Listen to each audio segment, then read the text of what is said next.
In a small valley where mist kissed the river each morning lay a quiet village, peaceful, simple, and full of warm hellos.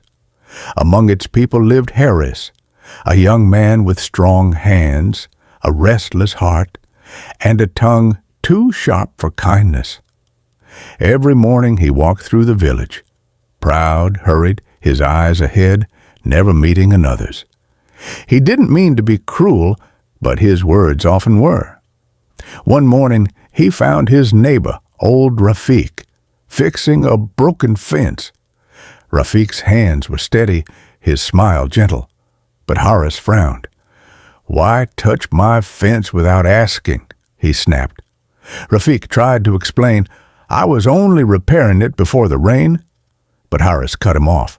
Harsh words flew like stones, and silence fell heavier than the wood between them. Horace stormed off, leaving Rafiq standing among splintered planks and hurt feelings. Overhead, clouds began to gather, as if the sky itself disapproved. That night, Horace sat by his window. The village slept beneath silver moonlight. He didn't know. The peace outside was holding its breath. The storm arrived with fury. Wind howled, trees bent, and rain hammered the earth. The river swelled, wild and unforgiving, and before dawn, the only bridge that connected Harris's side to the village collapsed.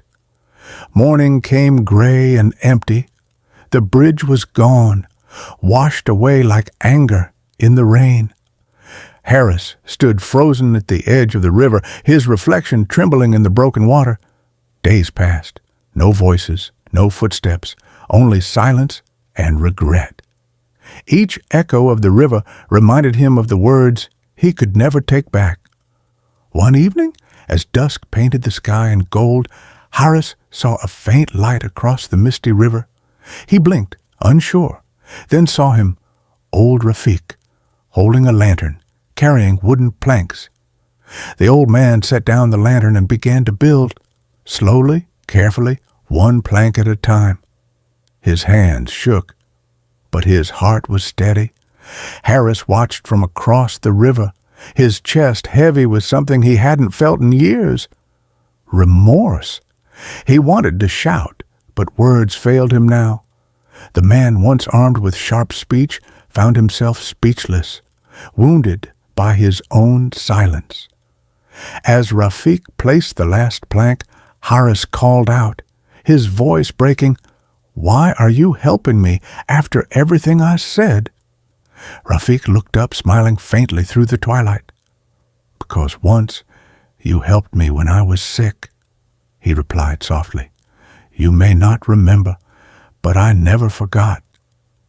Harris stepped onto the bridge, carefully, as if walking on his own guilt. The planks creaked under his feet, but each step felt lighter than the last. In the middle, he met Rafiq. The two men stood in silence, one's eyes wet with regret, the other's with grace. Later that night, under a sky full of stars, the new bridge stood strong, its reflection glowing on the calm river below. Harris whispered to himself, "I'll never waste my words again. They can destroy bridges or build them. Every kind word you say builds a bridge you may one day need to cross. Speak gently, because someday your words will be the only bridge back home."